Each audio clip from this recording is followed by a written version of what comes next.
আসসালামু আলাইকুম এভরিওয়ান, যে যেখান থেকে দেখছেন আশা করি সবাই ভালো আছেন, সুস্থ আছেন। আজকে আমার 2 বছরের বাচ্চার জন্য নুডলস তৈরি করেছি। সে মাশাআল্লাহ খুব সুন্দর করে খাচ্ছে। তার রেসিপি আপনাদের সাথে শেয়ার করব।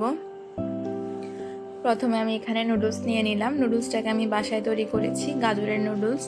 আপনারা চাইলে আমার চ্যানেলে ভিডিও আছে, দেখে নিতে পারেন, বা ডেসক্রিপশনে লিঙ্কটা দেওয়া আছে, চাইলে দেখে নিতে পারেন। এরপরে হাঁড়িতে গরম পানি বসিয়ে দিয়েছি। পানিতে বলক আসার পরে নুডলসটাকে ঢেলে দিব। এটা ইনস্ট্যান্ট নুডলসের মতো, তাড়াতাড়ি সিদ্ধ হবে না, সিদ্ধ হতে একটু সময় লাগবে। 6-7 মিনিট সময় লেগে যাবে, একটু সময় নিয়ে সিদ্ধ করতে হবে। আপনারা চাইলে এটা বাচ্চাদেরকেও দিতে পারেন, আমরাও বাসায় নিজেরাও তৈরি করে খাই। খুবই হেলদি একটা নাস্তা হয়ে যায়। এই পর্যায়ে আমার নুডলসটা সিদ্ধ হয়ে এসেছে। নুডলসটা সিদ্ধ হওয়ার পরে আমি এটাকে ভালোভাবে ছেঁকে নিব।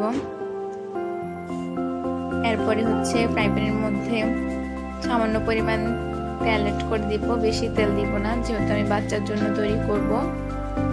এরপর এখানে কেটে রাখা পেঁয়াজ কুচি আর মরিচ কুচি অ্যাড করে দিয়েছি। পেঁয়াজ কুচিটাকে আর মরিচ কুচিটাকে একটু ভুনে নিব।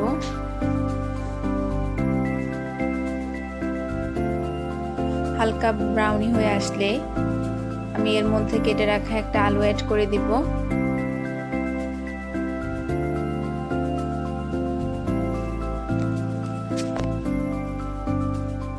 ভালোভাবে ব্রাউনি হওয়া পর্যন্ত অপেক্ষা করতে হবে। এরপর আমি এখানে আধা চামচ পরিমাণ লবণ অ্যাড করে দিয়েছি। যেহেতু নুডলসের পরিমাণটা কম, তাই লবণটা একটু বুঝে শুনে অ্যাড করতে হবে। এরপর আমি এখানে একটা কেটে রাখা আলু ভালোভাবে ধুয়ে অ্যাড করে দিয়েছি। এরপর আলুটা সিদ্ধ হওয়া পর্যন্ত ভালোভাবে নেড়ে চেড়ে সিদ্ধ করে নিব। আপনারা বাসায় অবশ্যই ট্রাই করবেন। এর মধ্যে আমি একটা ডিম অ্যাড করে দিয়েছি, যার ক্লিপ নেওয়া হয়নি। এখানে আমি হোমমেড নুডলসের মশলা তৈরি করেছি আমার বাচ্চার জন্য, তার থেকে 1.5 চামচ পরিমাণ নুডলসের মশলা অ্যাড করে দিয়েছি। এরপর ভালোভাবে মশলাটাকে মিক্স করে নিব। এরপর নুডলসটাকে অ্যাড করে দিব। ভালোভাবে নুডলসের সাথে মশলাটাকে মিশিয়ে নিব।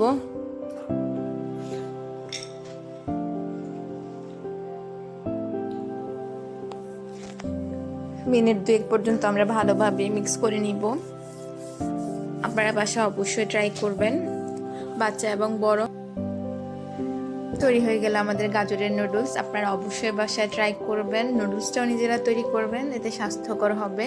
মশলাটাও নিজেরা তৈরি করার চেষ্টা করবেন, এতে করে বাইরের কোনো টেস্টিং সল্ট ব্যবহার হবে না। বাচ্চারা অনায়াসে খেতে পারবে এবং ভালোভাবে হজমও করতে পারবে। আমার ছেলে মাশাআল্লাহ খুব ভালোভাবে খেয়েছে।